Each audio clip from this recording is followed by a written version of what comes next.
A very warm welcome to everyone who is joining us today at this IUCN World Commission on Environmental Law's webinar on ocean rights, the next frontier for rights of nature.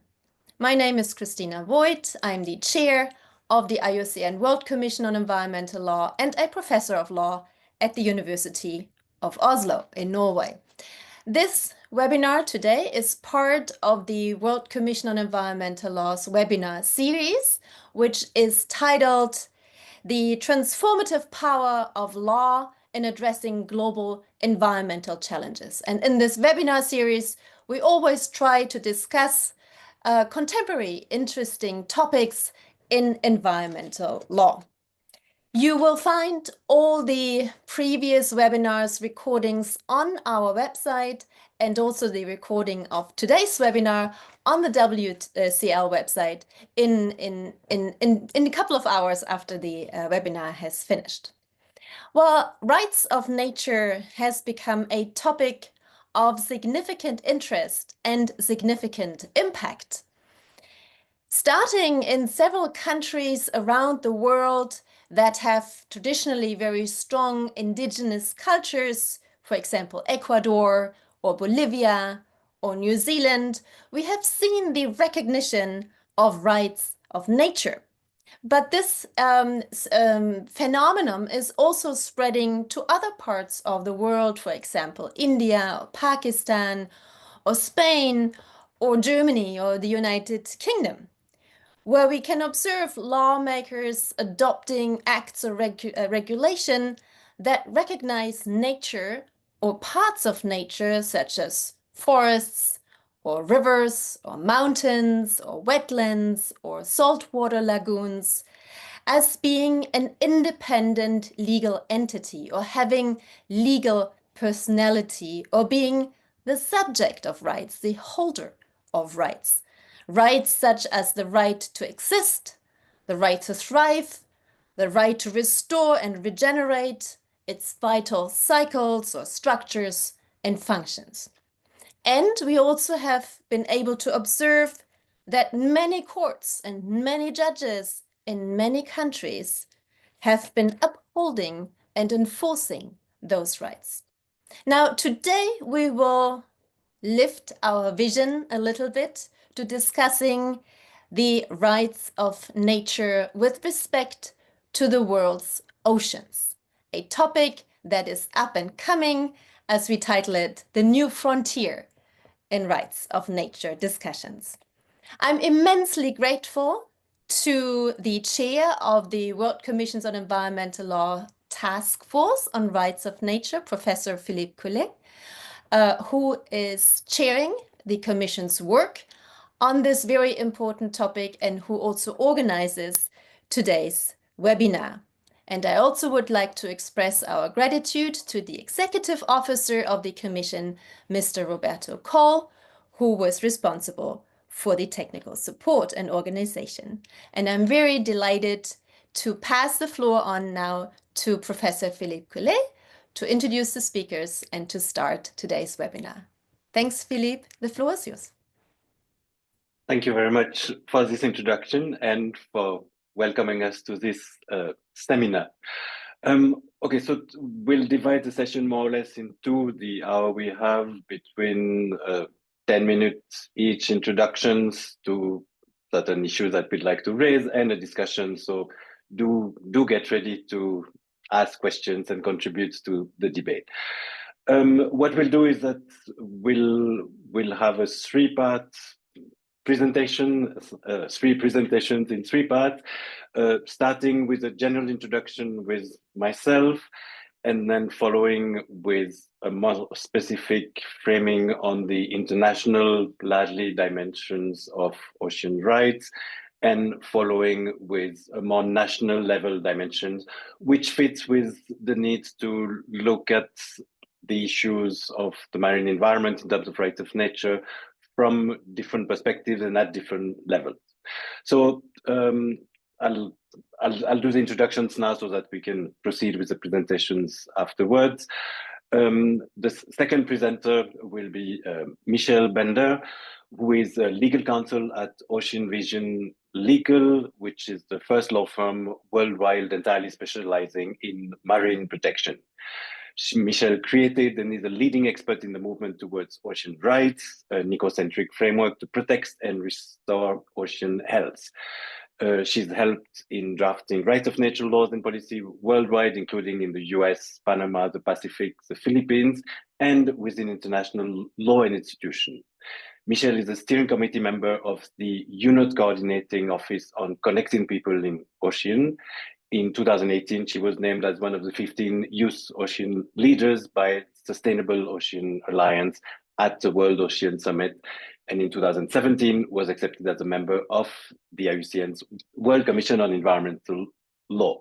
So we couldn't have anyone better placed to address the broad international dimension and the ongoing developments with ocean rights. The second, which will be the third speaker, Hugo Echeverría is an attorney at law, doctor of jurisprudence from the University Católica de Quito in Ecuador. He has worked on environmental law since 2001 with an emphasis on biodiversity conservation, the environmental rule of law, and rights of nature. He lectures on environmental law in Ecuador. He's the author of books and essays on constitutional approaches to access to environmental justice, rights of nature, and marine protected area. He's also a member of the World Commission on Environmental Law and a member of the Ecuadorian Foro de Abogados. He's been a collaborator of the Latin American Network on Environmental Public Ministries. He's lived in the Galapagos Island, where he worked on marine and coastal legal issues from the perspective of World Natural Heritage Sites. Hugo's current academic and professional interests focus on comparative environmental to constitutional environmental rights, the role of the judicial system in advancing environmental law, and the emerging paradigm of nature as a subject of rights. And he's worked most extensively on rights of nature cases and jurisprudence in Ecuador. So he's the most perfect speaker to address one of the most important jurisdictions in terms of rights of nature from the specific topic on the marine environment. That being said, I'll start with my own short introduction before I let the other two speakers go into the more specific details. And hopefully with that, we'll ensure that there is no overlap between the three presentations we have. So from the perspective where we stand, right of nature come and that we just heard it before, so come from an attempt to address the over-anthropocentrism of environmental protection measures that have developed over the past few decades and provide an ecocentric framing. And I know that's nothing new to say here, but the one thing that we also need to keep in mind is that rights of nature are more broadly a challenge to the understanding of the environmental policy world we've all lived through for the past nearly 4 decades, namely a world that has been framed around the notion of sustainable development. And if there is one thing that the right of nature framing is helping us do is move away from that idea of integration, which was and remains at the core of sustainable development, towards something that hopefully provides a more effective prioritization of the environment.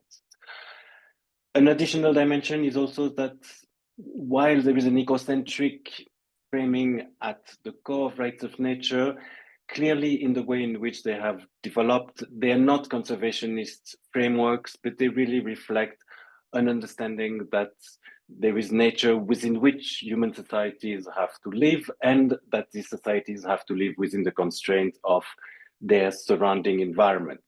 So, in other words, it's a way of reframing the three existing paradigms that we have lived with in terms of sustainable development, but providing an actual hierarchy or an attempt at an actual hierarchy where nature comes first, within which human societies have to live, and within which the economy is considered, but as a third dimension of the paradigm. Sorry. In terms of the framing of rights of nature and the law, we've had something very interesting in the sense that using the rights framework has allowed many parts of the discourse to use the weights that fundamental human rights bring to the legal framework, either at international or national level, in terms of a prioritization. At the same time, we need to be aware, and probably increasingly aware, that this is reusing a rights language as a global language, which may be imposing something which is not necessarily something that arises from all cultures everywhere. And in the context of the marine environment, that's probably even more important, because there is an unavoidable global dimension to what we need to discuss here, even though there is more than that as well. Another dimension of the legal framing of rights of nature has been, and that's also something that we need to discuss particularly here, an attempt to say that we need to move away from state-based law and recognize much better what communities living in close contact with nature, specifically indigenous peoples, but not necessarily only indigenous peoples, have been able to frame in terms of their own understanding of nature, engagement with nature, in terms of both the protection and the use of nature and natural resources. So in that sense, there is something very interesting happening, but also challenging, which is that there is possibly a challenge or a clash between the way in which we would like to understand rights of nature and their formalization at the constitutional level, at the statutory level, in many ways, which remains a state-based law that we have known until now. So that's one of the challenges that we need to bring in also to ocean rights, again, particularly because it's a global framing we are talking about. Now, moving more specifically to the marine environment, one of the things that we need to address is the multi-level dimension that we have here. That's not necessarily completely new, but it's one of the things and one of the reasons why it's particularly interesting, because at this level, we have to move ahead in a way of the many developments that have happened at the subnational and national levels to consider something at the international level, but in fact from the subnational to the international levels. This brings difficulties. For instance, I've just highlighted two here. I'm sure there are lots more. One of them is separating freshwater from saltwater. One of the things may be, for instance, ingress of salinity in rivers, depending on the kind of developmental activities undertaken, and one challenging the rights of the other, typically here, river rights. Similarly, with land, there may be issues in terms of the sovereignty dimension over the territorial sea, and the issues that we have with land-based pollution is the main contributor to the marine pollution overall. Hence, whose rights, where, and again, where does the state stand in terms of addressing the problems or being at the receiving end of the problem?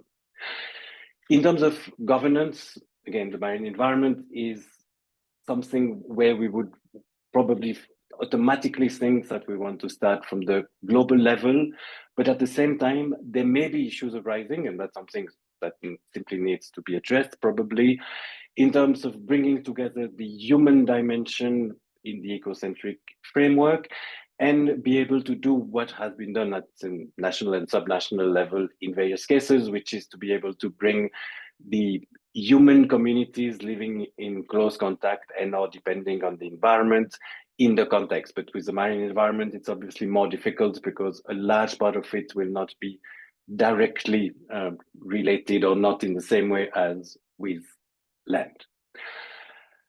Other things that may arise is in substantive terms. So for instance, in terms of biodiversity or biological resources, we have a framing which has started happening in the context of the Biodiversity Convention in relation to biological resources being framed in harmony with nature or rights of nature framing.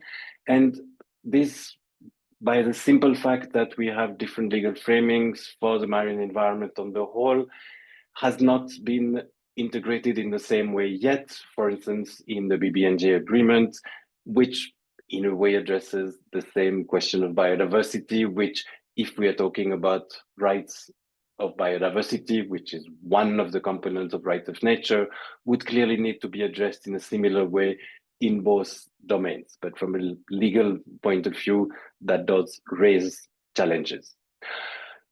Something else that arises at a much more fundamental level is that rights of the marine environment will challenge sovereignty, which is fine in a sense that one of the things that we want to be able to rediscuss, but at the same time will also challenge some of the basic principles of the law of the sea, such as freedom of the seas, which has been very anthropocentric in the way it's been applied, and which may need to be restored in a different way. So it's not just about bringing the rights to the fore, but it's clearly about doing more than that and rethinking the basis of the legal framework we have.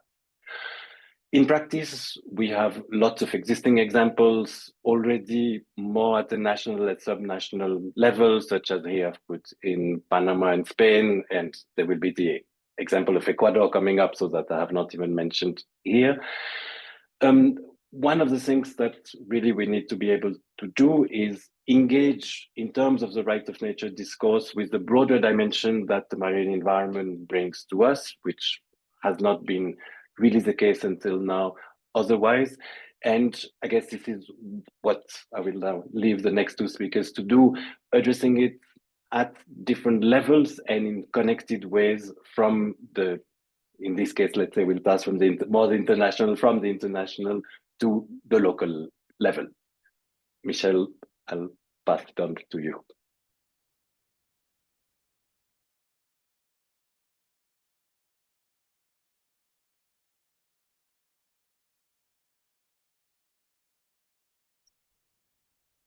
Getting this presenter view going here.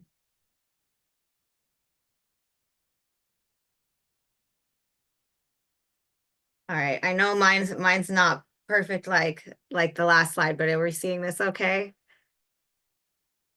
All good? All right, thank you. Thank you so much, Philippe and Christina, for kicking us off, and for everyone for being here today. Good morning, afternoon, evening, depending on where you're listening from. I'm speaking to you today from outside Seattle, Washington, on the traditional lands of the Coast Salish peoples. I created the ocean rights concept in 2017 after working in the rights of nature space for a little over a year and seeing a big gap in the movement because there was a severe lack of discourse surrounding how rights of nature could apply to the ocean policy seascape. So my goal today is to provide a high-level overview of what ocean rights is, where it's happening, and what it means in practice. And then Hugo, our next colleague, will go into very specific contextual examples of what this has meant in the context of Ecuador. So I want to start by framing ocean rights in relation to existing global ocean governance. So currently, global ocean governance is a really complex and fragmented system. We have hundreds of institutions, frameworks, and bodies that are overseeing different aspects of how we use and protect the ocean. At the center of this system is the United Nations Convention on the Law of the Sea, often called the Constitution for the Ocean. And one of the most important provisions that UNCLOS has is the obligation to protect and preserve the marine environment. However, this obligation, it remains largely unfulfilled due to weak enforcement, lack of political will, limited understanding of what this duty requires in practice. The list goes on. As an example, states have also collectively committed to the protection of 30% of the ocean by 2030. This is an amazing goal, but however, we're only at about 5% of the ocean being currently protected today. So we have 5 years to bridge this gap. So why are we not closer to this goal? Is it even achievable under the current system? The reality of our environmental crises and the decline in ocean health requires us to ask this question. It requires us to question the values, the goals, the decisions, practices, and institutions that have not only created these problems, but allow them to thrive. So we need to address the root cause.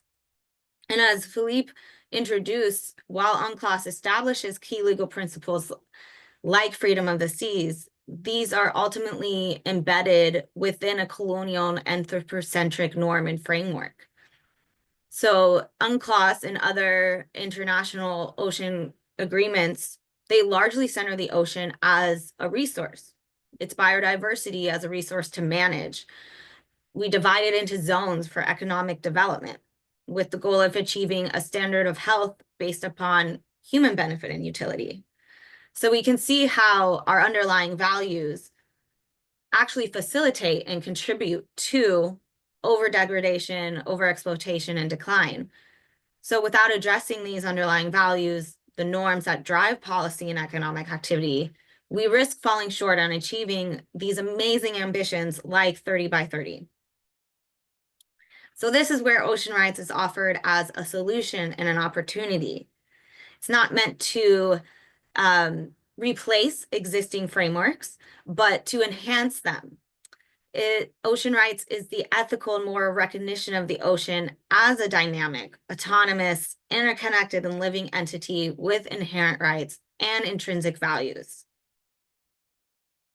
In 2017, less than 5% of the rights of nature initiatives, laws, policies, and judicial decisions were specific to or explicitly mentioned the ocean.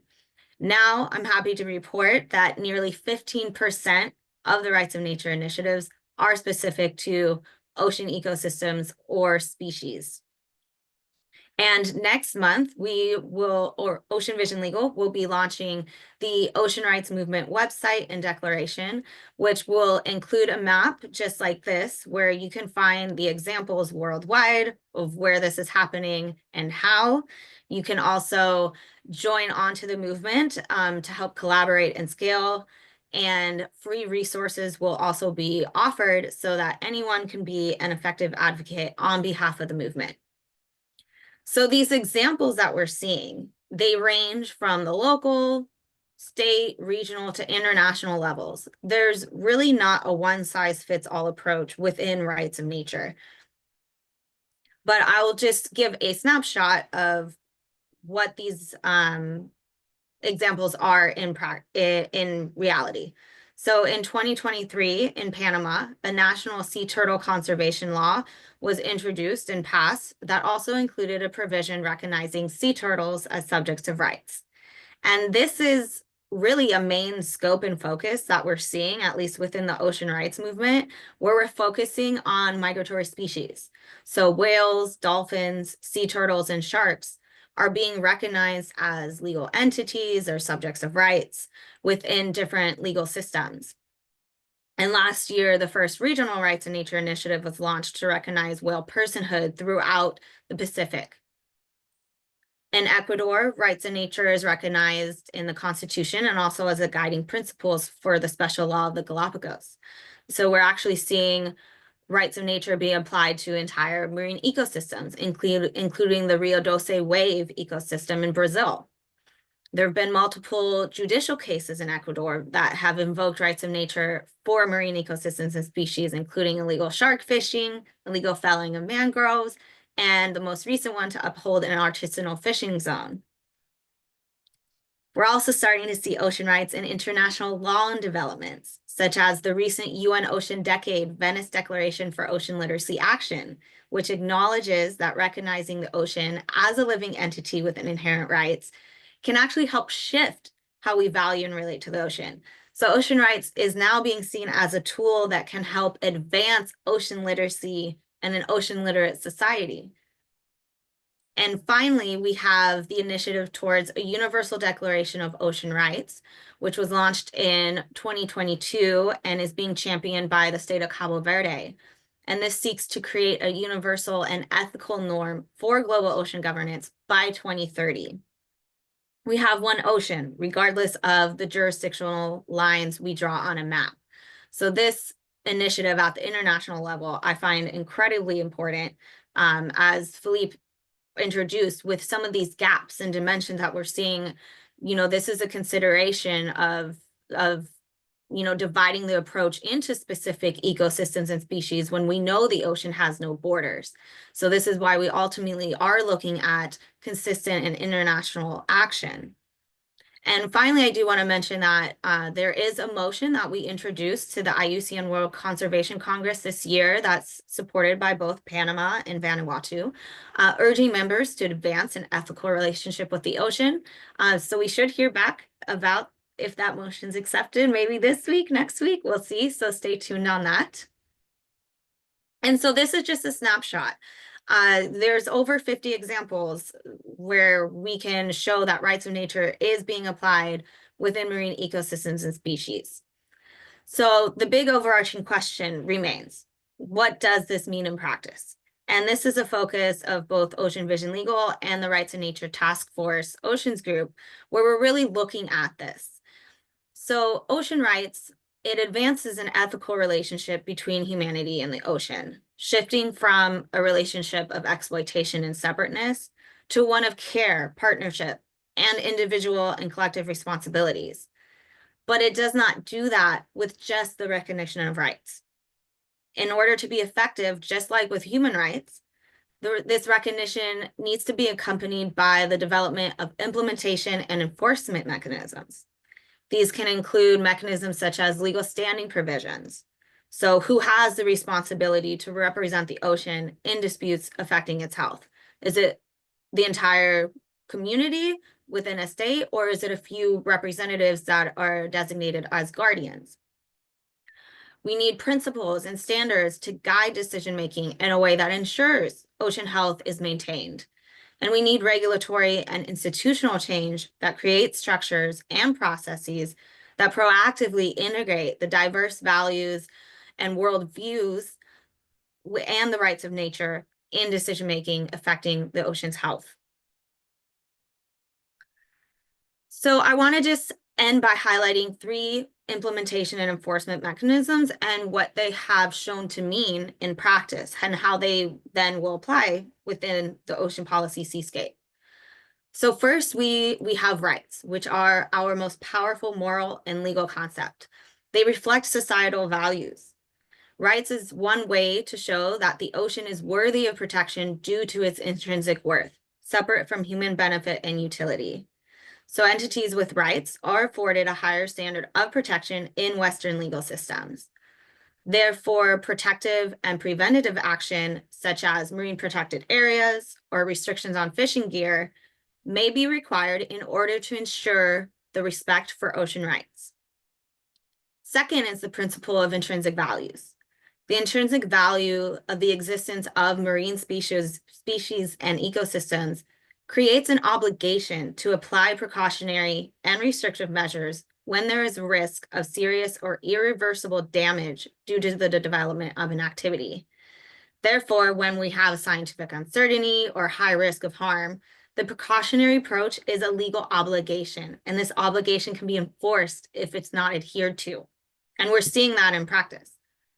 My third example is the principle of ecological development, or another way to say this is ecological sustainable use, which is also foundational to the IUCN's World Declaration on Environmental Law.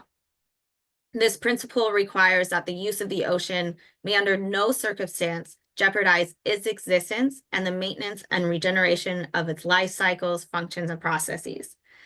Therefore, in practice, economic use must be consistent with this primary objective of conservation. This principle requires processes like environmental impact assessments to be evolved so that they ensure that they assess the impacts to the ocean's vital cycles and processes in the assessment.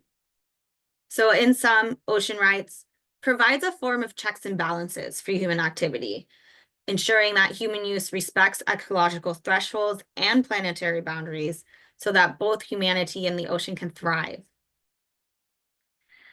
So in my opinion, ocean rights isn't just the next frontier in rights and nature, but global ocean governance. I began by briefly mentioning the obligation to protect and preserve the marine environment. This is the three levers I highlighted and their obligations in practice. That shows how ocean rights may be one solution or one mechanism to ensure the implementation of this obligation to protect and preserve the marine environment. And with that, I'll end by just highlighting again, we'll have the launch of the Ocean Rights Movement website and declaration next month, so stay tuned. And additionally, the IUCN Task Force's joint paper on the application of rights of nature within international ocean policy is due to be published in the Ocean Yearbook in June as well. So if you have any questions, want to collaborate, or be an advocate on behalf of ocean rights, please feel free to reach out. Thank you. Thank you very much. And I guess we'll go straight ahead to Hugo's presentation. Thank you, Philippe. Thank you very much, Christina. It's very nice for me to share panel with Michelle and with all the colleagues from the IUCN.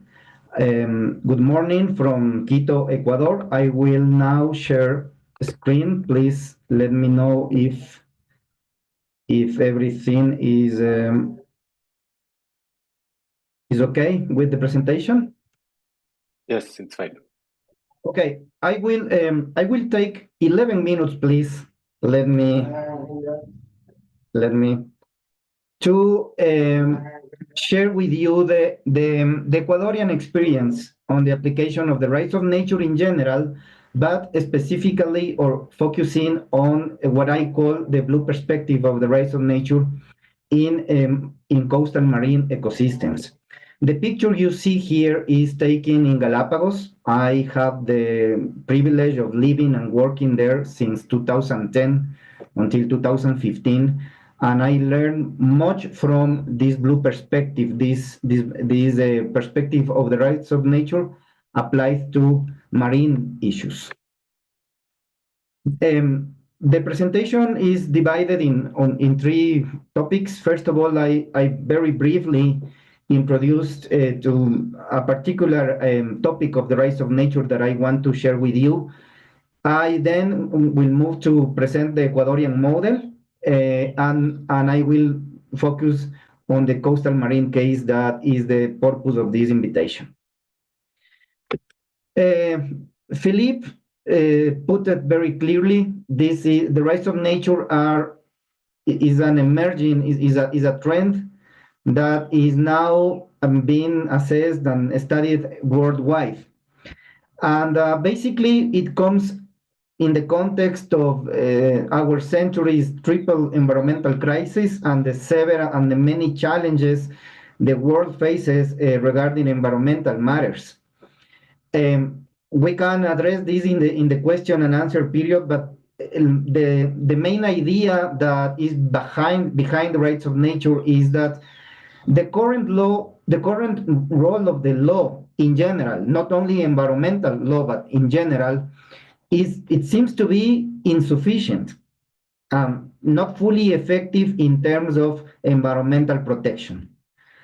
And therefore, there are alternatives appearing in the world. One of them is the idea of harmony with nature that has an economic content. The second one that is moving forward fast and nowadays is the idea of ecocide, that's using criminal law in order to address these problems, this environmental crisis. And the third one, not the last one, but the third one is the rights of nature. That is the model that Ecuador adopted back in 2008. So we have now an experience of over a decade, 16 years of legal experience on this. The first idea I want to share with you is that the Ecuador's model follows a constitutional recognition of the rights of nature. This is very important because we are not talking about environmental law anymore in Ecuador when we refer to the rights of nature. We are talking about constitutional law. And as you will see later on, this change is fundamental, is very important. Second, yes, the model of Ecuador has one of the pillars is indigenous legal tradition, but it's not the only one. I will say that the model that follows Ecuador is based upon the 1982 General Assembly resolution on the World Charter for Nature. Okay, so it's international law. And specifically the principle of respect based upon the idea of intrinsic value of nature.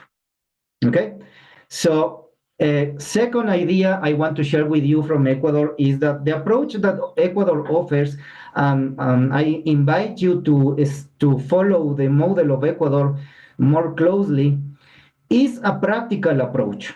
It is based upon trying to answer and trying to solve a problem of effectiveness.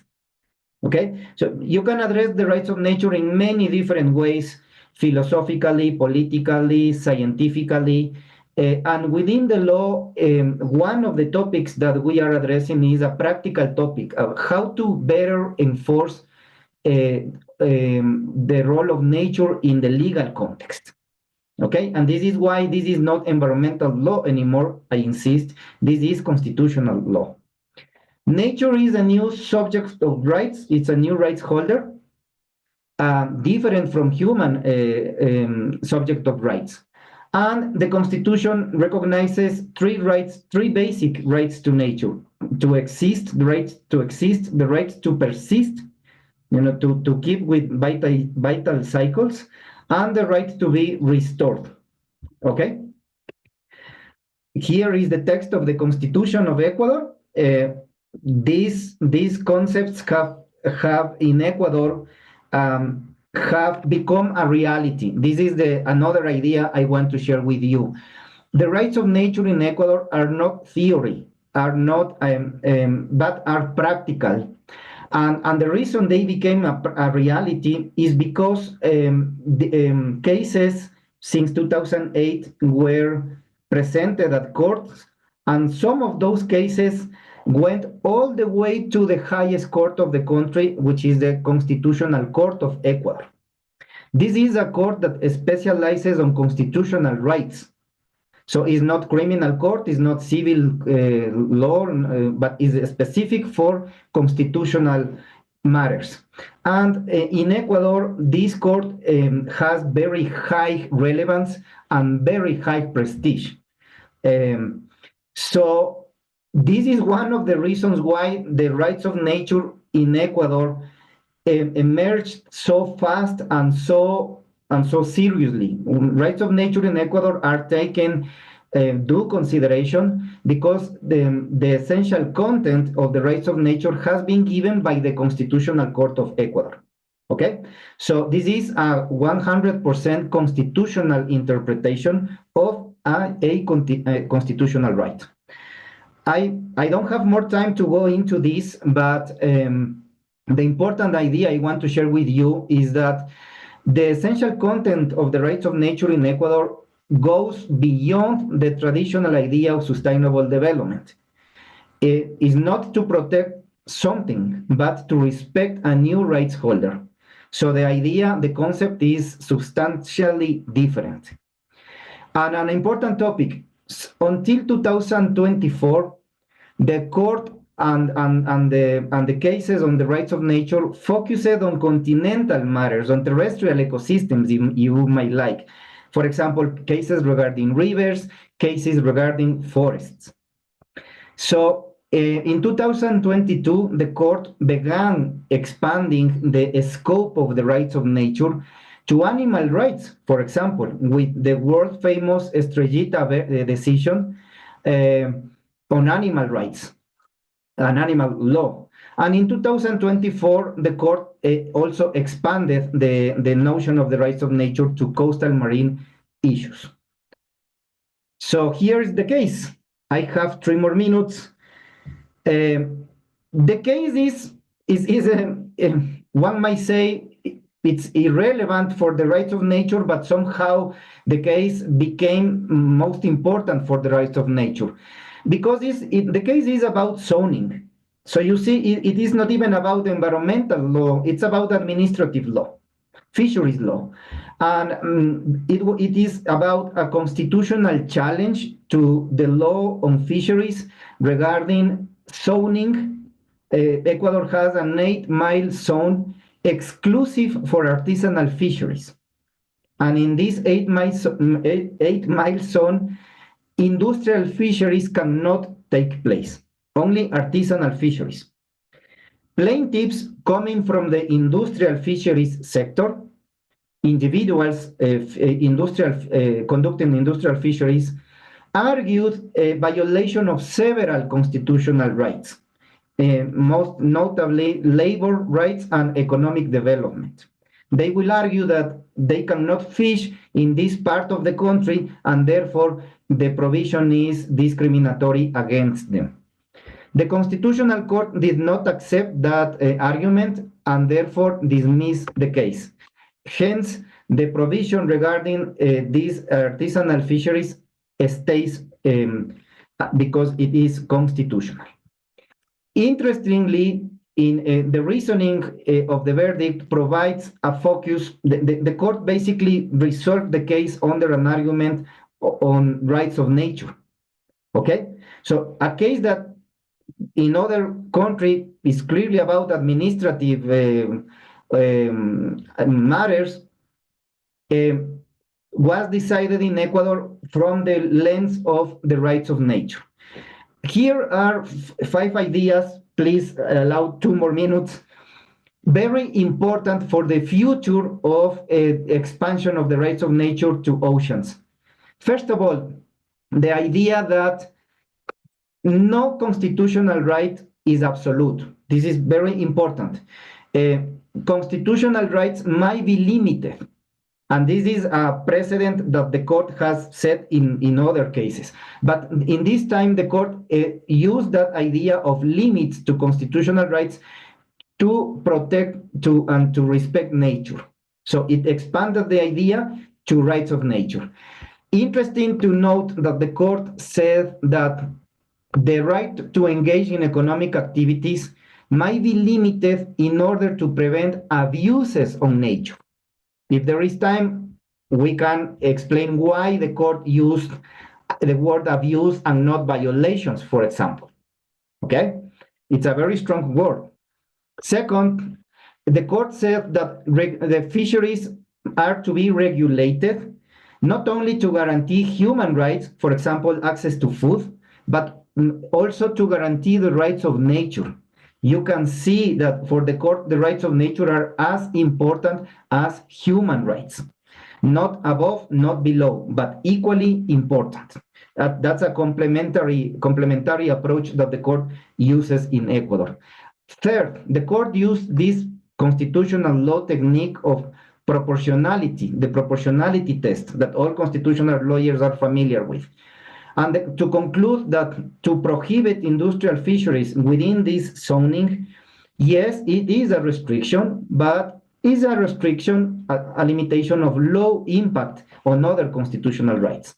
And therefore, it is possible. It falls within the context of the Constitution of Ecuador, because industrial fisheries can take place outside the 8-mile zone. Lastly, the court, although this was not a case about whales or sharks or turtles, the court put one paragraph expressly stating their concern on these endangered species. Okay, so this is very interesting. Why did the court do so? Who knows, but it was important. And finally, as you will see in the last slide, for the court, the rights of nature means effectiveness. See, the rights of nature approach this case from the court approached this case from a rights of nature perspective due to effectiveness. Look what the court says. It is in Spanish because it's the literal. It's part of the verdict. It says that the court wants these marine ecosystems protected effectively, and in order to do that, they argue the rights of nature. Thank you very much. Thank you for the extra time. I conclude stating that in Ecuador, the question whether or not ocean rights is the next frontier for the rights of nature, the answer is yes in Ecuador. Thank you, and I stop the presentation. Thank you very much. Without any transition, we'll go immediately into some questions. I guess that not everybody can see them, so maybe I'll just, I assume Michelle and Hugo, you can see them. So maybe we'll start in the order in which they were raised. Starting one with something more specific about the different parts of the marine environment, specifically the Antarctic, Southern Ocean, I assume that's directed at Michelle, is there something within the initiatives you're driving that is specific to the Antarctic environment and or the different, I assume that also relates to the different legal orders that are present there? Yeah, I'll start by saying there is an initiative to recognize the rights of Antarctica. It's a civil society initiative that currently has a draft declaration that the groups are working on socializing through the Global Alliance for Rights of Nature and Wild Law Institute in South Africa. But I would say that, when we're talking about rights, we can start to look at other leverage points. And within the Antarctic Treaty System already, within that legal mandate, there is a legal mandate to recognize and uphold the intrinsic values of Antarctic ecosystems. So that is something we can continue to build off of and work to socialize what this means in practice. Now something which I guess can be for both, but maybe we can start with Hugo. Food security and ocean rights, how far extraction of fisheries resources can be fitted within the concept, I guess that relates directly to the case you were introducing to us. Thank you. That's a really good question because it allows me to make a specific acclaration that unlike that the rights of nature do not collide with human rights. Not at all. The rights of nature, at least in the Ecuadorian model, complement or integrate and help achieve human rights. And this is the specific case about it. The reasoning for the court to protect this zoning, it was for artisanal fishermen and fisher persons to have access to the sea and be able to fish for their livelihood. Okay? And therefore, the prohibition on industrial fisheries, which has big vessels with other technology that the artisanal fisheries do not have. Therefore, it's not about prohibiting access to food, but to actually promote access to food. That's the reasoning behind the rights of nature in Ecuador, in this specific case.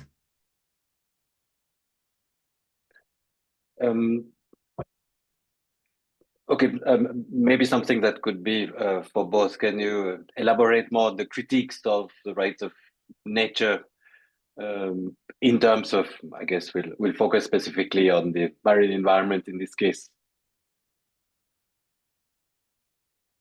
I don't know, Michelle, do you have a specific engagement with the counter to right of nature perspective? Well, I added in the chat just reiterating what Hugo said on that. The most recent case in Ecuador really highlights well what this means in practice and how potential human rights clashes are handled, with the principle of proportionality, necessity, suitability. All of those come into consideration when you're looking at the decision-making on case-by-case basis.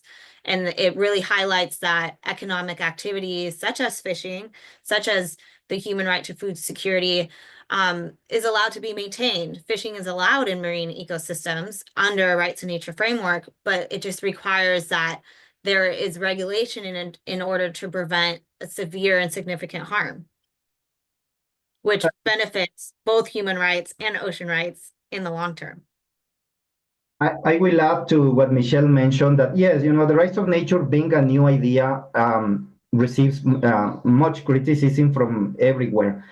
Nevertheless, I will again invite you to take a look of the Ecuadorian model because much of those critiques or those critical approaches have an answer in Ecuadorian practical implementation of the rights of nature.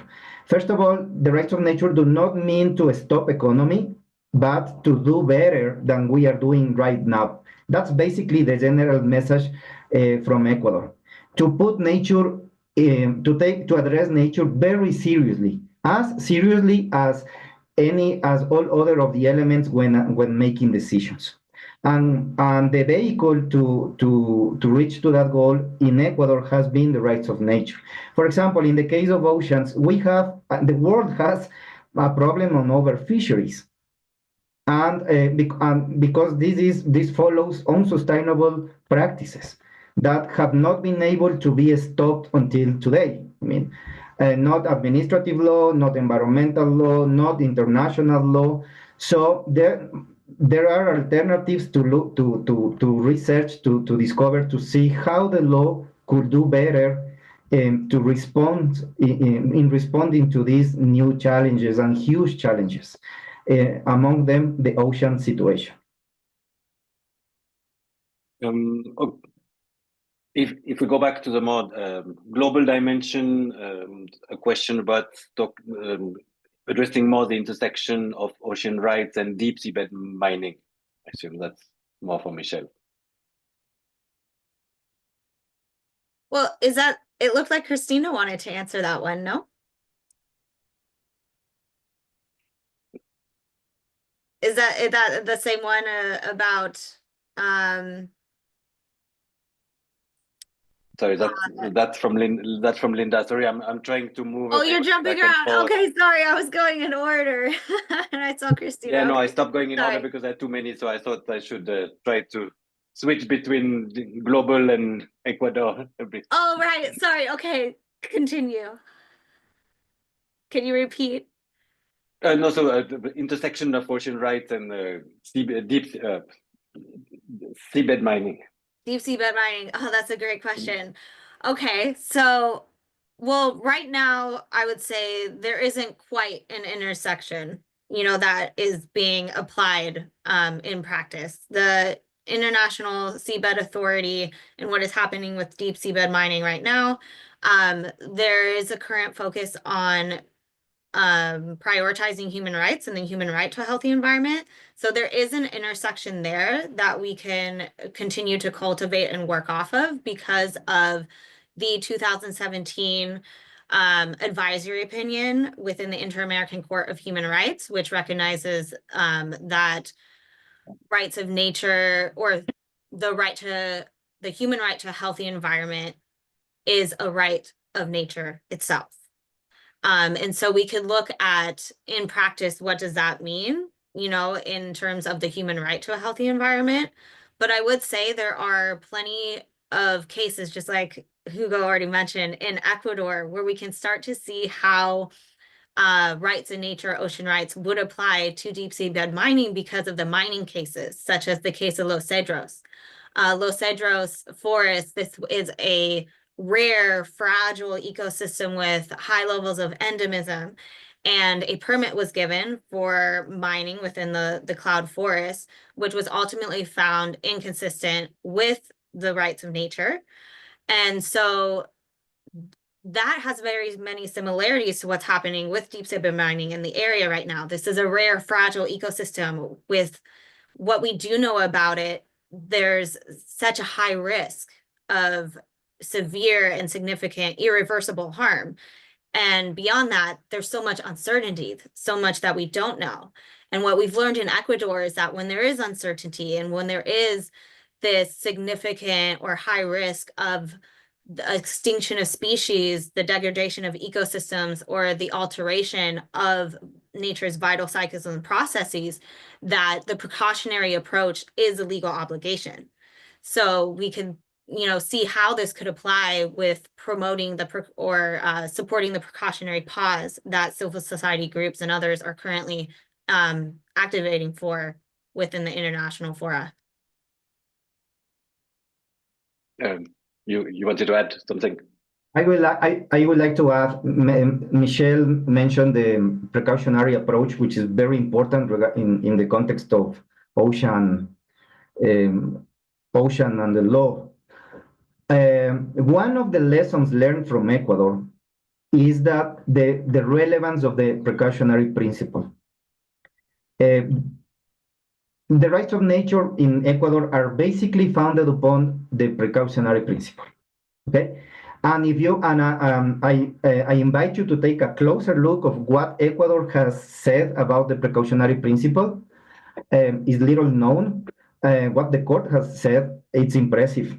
Yeah, and it also shows how the rights of nature are directly linked with other legal subjects, so other legal areas, such as environmental law. The precautionary principle, as you all know, is the most important contribution of environmental law to, and the rights of nature are based upon the precautionary principle in Ecuador.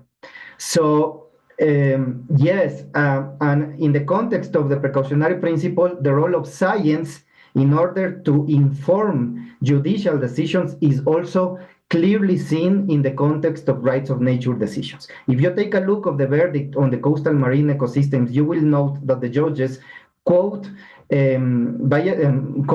scientists.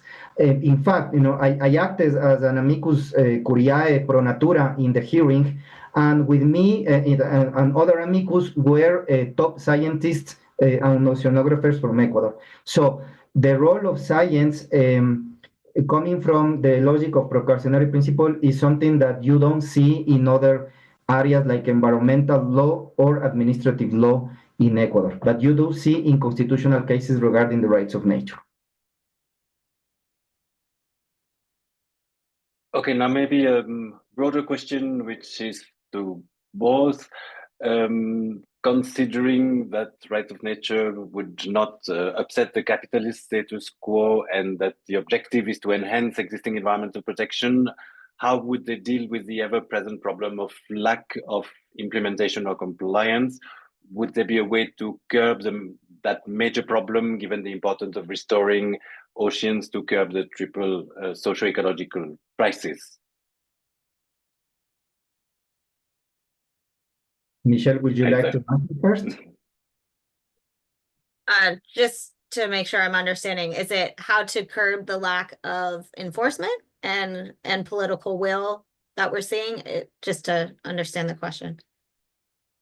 Yeah, I guess from what I understand, if we assume that it's not about upsetting the capitalist status quo, how do we deal with the permanent problem of implementation and compliance that we've seen otherwise? Yeah, I can start. I think, one of the biggest gaps that we're still having in the rights of nature movement is just what it means and consistent messaging on that. And one of the ways that we can do that is make case law, like what's happening in Ecuador, publicly accessible to all, translated for all in general public language that everyone can understand. I think that's really important, is to continue to socialize the idea. There was also a question about the UDOR and only one state on board, and we, of course, have a lot of work to do. And what we've learned with the conversations with states is that they understand and they agree with the need for an ethical relationship with the ocean. They need to change how we view and relate to the ocean. It's just the rights is a sticky issue. So that needs to be continued to socialize so folks understand what rights means in practice, that it doesn't, like Hugo said, clash with human rights, and it won't take away from human rights. So we need to really just work on addressing some of these critiques in a really robust but legally informed way. And we have that, with all the great work that's happening in Ecuador and around, emerging in other places as well. New Zealand has great examples of how implementation is working in practice for land-based ecosystems. So I think there's just a lot of more work to do around education, raising awareness and socialization of what this is and what it means in practice, in order for there to be the political will and the willingness of not just decision makers, but citizens to uphold and defend those rights as well. There is time to answer? Okay. Well, that's a question for an economist to answer. However, I would like to say that regarding effectiveness, the rights of nature have become very effective and indeed have affected economic interests. In fact, these rights have become so effective in only 16 years in Ecuador that are now facing great opposition for those sectors that have been affected. And the next 5-10 years, we will see a legal battle in the court. There are interests trying to reverse decisions and to weaken the effectiveness of the rights of nature. So the next years to come are going to be very, very heated in the court. Okay, so I was told we may have a few more minutes. There are lots of questions. I suspect we won't be able to answer them all, but maybe we can try to take a couple more. One is, how can ocean rights framework extend legal accountability to terrestrial agriculture for its indirect harm to marine ecosystems? And how can conservation strategies integrate rights of nature to address the land-sea connections? Which that I guess is for both of you. I would like to use the case of mangroves. Mangroves are right there between the land and the sea, coastal marine ecosystems. And again, in the case of Ecuador, there are not only one but three cases regarding the need to raise the level of protection to this particular ecosystem. So in order to connect both what's happening in the terrestrial ecosystem and what's happening in the coastal and marine ecosystem. So integration is possible. That's the message I want to send.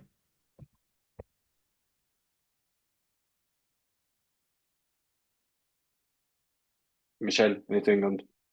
Yeah, one of the aspects we're currently working on, for example, is environmental impact assessments, and how those can be evolved to not only respect the rights of nature, but the obligation to protect and preserve the marine environment. So what does this mean with both those obligations? And one of the key components is the assessment of cumulative impacts, and really looking at this from a holistic point of view. So I think that's one area, one mechanism where policies and practices can be adjusted to ensure that, cumulative impacts from this land-sea connection, whether it's agricultural runoff or, pollution, could be addressed. Maybe now going back to something that forces us to address the potential limitation. The concept of ocean rights seems illusory if those rights depend on humans to define or change those rights, and on ocean rights, a regulatory system with more lax standing requirements that allow humans to enforce those rights. But I guess both national and international perspectives. That's always a nice remark that comes out when addressing the rights of nature. What rights of nature if at the end of the day humans, people are representing them? And yes, that's the case. I mean, who else could represent the interest of nature in any setting? And nevertheless, it is important to make a difference between the right holder and the representative of the right holder. For example, in the case of a child, the child is the one who has the rights.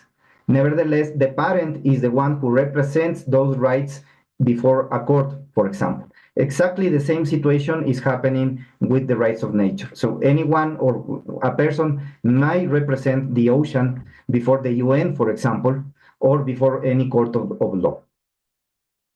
But that's a very interesting question. It always comes up in these conversations. Yeah, and going back to your intro too as well, when we're talking about rights, it's a Western construct. It's something that we created, right? It's the story we are telling ourselves about how the world works. So that's something to keep in mind is it is a human construct. You know, we're deciding still even, you know, what rights nature the ocean has within an anthropocentric mindset. So it's really interesting to address it from that point of view too. And maybe we should, coming to one last question, considering that one of the major threats to marine ecosystem is a global challenge such as climate change, who should have legal standing at international level? And how can the notion transform the traditional concept of extraterritorial jurisdiction, which then refers to national and international perspectives? That's a great question. I don't have an answer, actually, honestly, because the model that provides Ecuador that might not fit an international dimension. In the case of Ecuador, anyone has a standing, anyone. Why? Because the rights of nature are constitutional rights, and the Constitution of Ecuador opens a standing to anyone for any constitutional right. But again, that might not be suitable for an international dimension of the oceans. Well, one, you know, aspect too is looking at, you know, the examples of New Zealand, where they have the guardianship bodies created with Te Awa Tupua, Te Urawera, where specific representatives, both from indigenous communities and the government, the crown, are legally responsible to uphold the ecosystem's interests, legal status, and intrinsic values in decision-making affecting its health. So that's one approach that could be looked at the international level, such as like an ombudsman's office for the ocean or otherwise, where, you know, we have these you know, human representatives and we have a specific number and expertise, but regardless of who they all have that legal responsibility to represent the rights of the ocean, rather than human rights or human interests. Thank you. I know that we have not been able to go through all questions, and I suspect that we'll lose them once we're off this session. So maybe could I request those of you whose questions have not been addressed to you have all our emails to send an email to the concerned person or then to me, and I can try to get them shared and answered if they have not been answered now.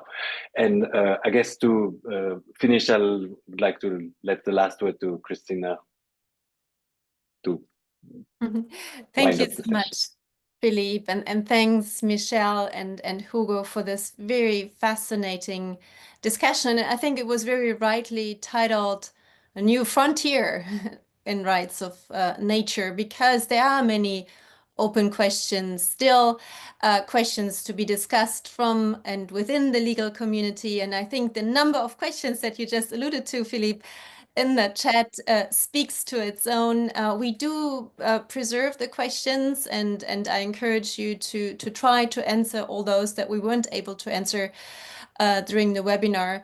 But it is a discussion to be continued, most definitely. I found it very fascinating to think through what from the experiences from domestic legal system, in particular, the example of Ecuador or New Zealand, is helpful in an international context. Where does it find its limitations? What do we already have in international law? What is missing? What's the benefit? What are the obstacles? So I think there's much more to be explored, and we're looking forward to continuing this discussion. But for now, many thanks for being here with us today, but many thanks to the task force on rights of nature, to Philippe and his task force members for taking up this very important topic, both in the webinar today as well as in the upcoming presentation. That was very wonderful to see that there is a presentation, publication coming out. So please inform us, and we will share it through our commission channels. Many, many thanks to all the participants who were here today with us and listened and engaged in the discussions. That is wonderful to see that we were able to create momentum and discussion. And as I said in the very beginning, the webinar was recorded and it will be made available on the World Commission on Environmental Law's website in a few moments from now. I guess Roberto is working in the back. But for now, many thanks to everyone, and the discussion is to be continued. Thank you.